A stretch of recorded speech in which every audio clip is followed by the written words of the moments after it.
The year is 2026, and the world stands on the brink of a new historic conflict that has reshaped geopolitics across continents. What began as decades of simmering tension between two nations, the State of Israel and the Islamic Republic of Iran, has now erupted into full-scale warfare, a conflict that analysts around the world are referring to simply as the 2026 Iran-Israel War. This confrontation cannot be understood by looking only at the recent battles. Rather, it is a culmination of decades of mistrust, ideological rivalry, and strategic competition that stretch back to the late 20th century. In order to understand why Israel and Iran are now at war, we must first look at the post-World War II landscape of the Middle East. Following the establishment of the modern State of Israel in 1948, Israel quickly became a focal point of regional tension. The Arab-Israeli wars of the 1950s and 1960s set the stage for a region defined by opposing blocs. Iran, under the rule of Shah Mohammad Reza Pahlavi before 1979, maintained relatively friendly relations with Israel, even cooperating covertly on security matters. However, everything changed with the 1979 Iranian Revolution, the overthrow of the Shah and the rise of a new theocratic regime under Ayatollah Ruhollah Khomeini. Iran's new leadership adopted a deeply anti-Western and anti-Israeli ideological posture, declaring support for Palestinian statehood and opposition to Israel's existence. From that point forward, Iran became a sponsor of armed groups opposed to Israel, most notably Hezbollah in Lebanon, which Iran helped establish in the early 1980s. Over decades, Hezbollah became a formidable militia and political force, engaging in several conflicts with Israel along the Lebanon-Israel border. As Iran expanded its regional influence through proxy groups across Iraq, Syria, Yemen, and beyond, Israel viewed Tehran's network as a direct threat to its security. This proxy strategy allowed Iran to challenge Israel indirectly, fueling a cycle of retaliation that simmered for years without outright war. By the early 2000s, Iran's pursuit of an ambitious nuclear program injected a new level of urgency into regional and global diplomacy. Western powers, including the United States and European nations, pressured Tehran to curb its nuclear ambitions, fearing that such a program could lead to a nuclear-armed Iran. In 2015, after intense negotiations, Iran signed the Joint Comprehensive Plan of Action, or JCPOA, with the United States, the United Kingdom, France, Germany, Russia, and China. The deal aimed to limit Iran's nuclear activity in exchange for sanctions relief. For a brief period, tensions eased, but the agreement was fragile, and it failed to fully address concerns about missile development or Iran's regional interventions. In 2018, the United States unilaterally withdrew from the agreement under the administration of President Donald Trump, reinstating harsh sanctions. Without the constraints of the JCPOA, Iran accelerated its nuclear enrichment, raising alarms in Israel and the West. The years that followed were defined by a series of tit-for-tat confrontations. Throughout the early 2020s, Israel struck Iranian targets through covert cyber operations, sabotage, and targeted assassinations of Iranian nuclear scientists. Iran responded with increased support for proxy forces and, in several instances, direct missile and drone attacks on Israeli territory. The Israel-Gaza conflict in 2023 and 2024, which saw Hamas, a group funded and armed by Iran, launch a deadly assault into Israeli territory, further eroded any hope of diplomatic accommodation. The regional map was transformed by this violence, illustrating how deeply entwined the fate of Israel and Iran had become. Despite the rising tensions, direct state-to-state conflict between Israel and Iran remained elusive. Instead, much of the violence took place through proxy actors. Hezbollah in Lebanon, militias aligned with Tehran in Syria and Iraq, and missile and drone campaigns launched from Yemen by the Iran-aligned Houthi movement against Israeli shipping and territory. This pattern of indirect engagement allowed both nations to avoid a full-blown war while continuing to degrade each other's strategic capabilities. Yet beneath the surface, the threat of escalation always remained. Then, in the final days of February 2026, that long-standing threat became reality. On the morning of 28 February 2026, the Israel Defense Forces, in coordination with the U.S. military, launched a series of precise and powerful strikes across multiple Iranian cities, including the capital, Tehran. The operation was quickly given a name by the Israeli leadership: Operation Lion's Roar. Its American counterpart, referred to by analysts as Operation Epic Fury, indicated the level of U.S. involvement in these coordinated assaults. According to a range of official and independent reports, the offensive targeted military infrastructure, ballistic missile sites, nuclear facilities, and command centers. Among the most significant outcomes of these initial strikes was the reported killing of Iran's supreme political and religious leader, Ayatollah Ali Khamenei, a development described by many observers as an unprecedented event in modern Middle Eastern history.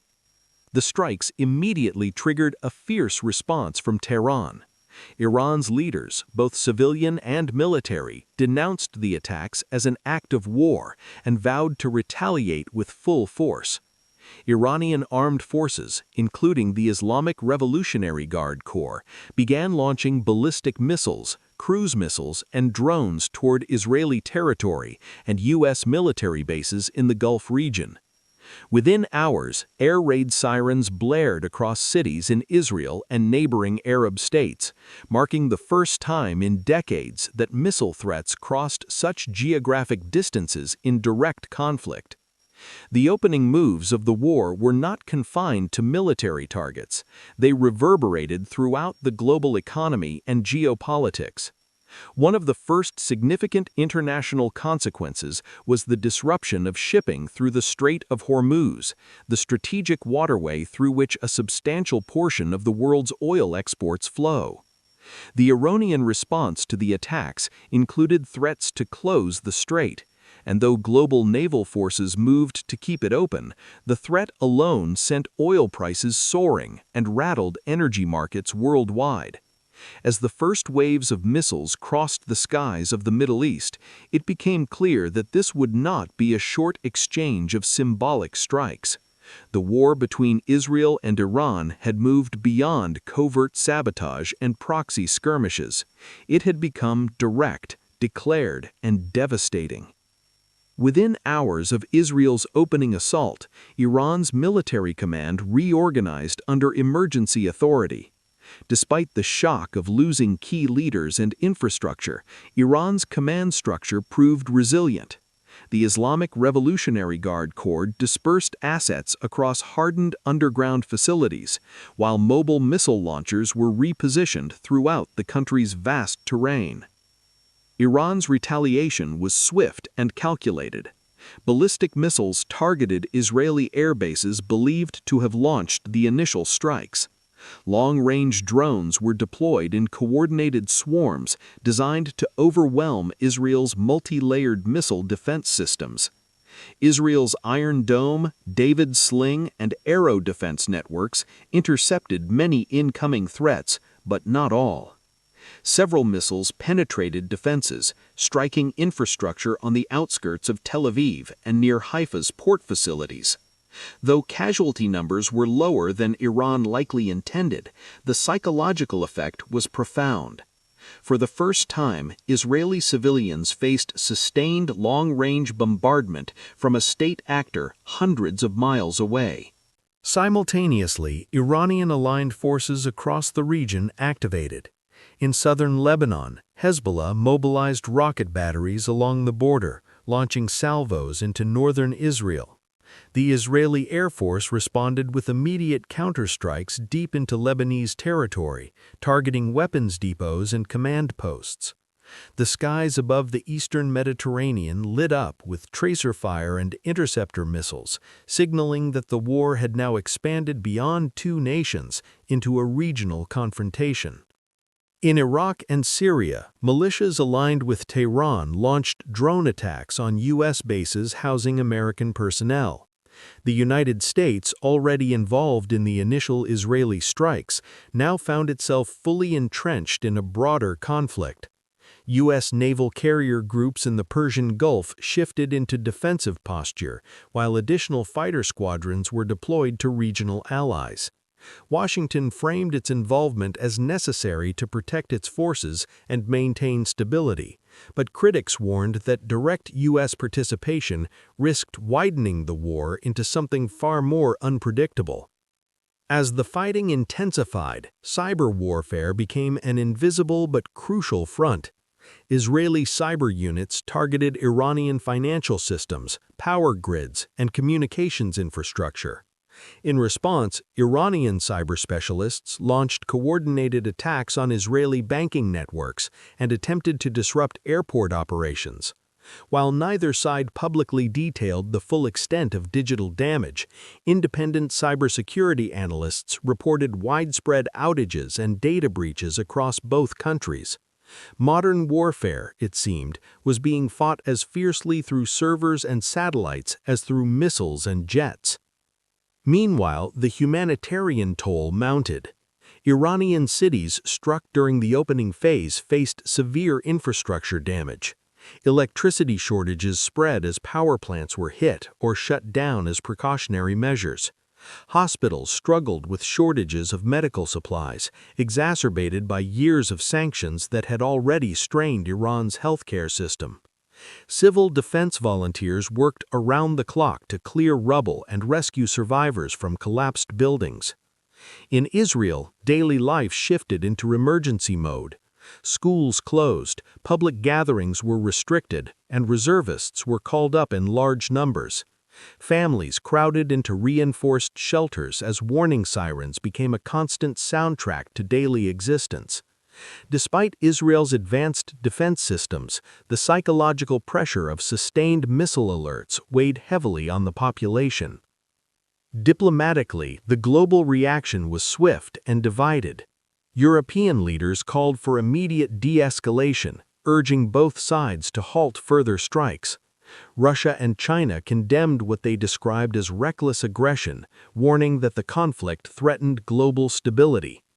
The United Nations Security Council convened in emergency session, but sharp disagreements between major powers stalled any binding resolution. Perhaps most alarming was the question of nuclear escalation. Israel has long maintained a policy of ambiguity regarding its nuclear capabilities, while Iran's nuclear program has been the subject of international scrutiny for decades. Though there was no immediate indication that either side intended to deploy nuclear weapons, the mere possibility injected fear into diplomatic circles worldwide.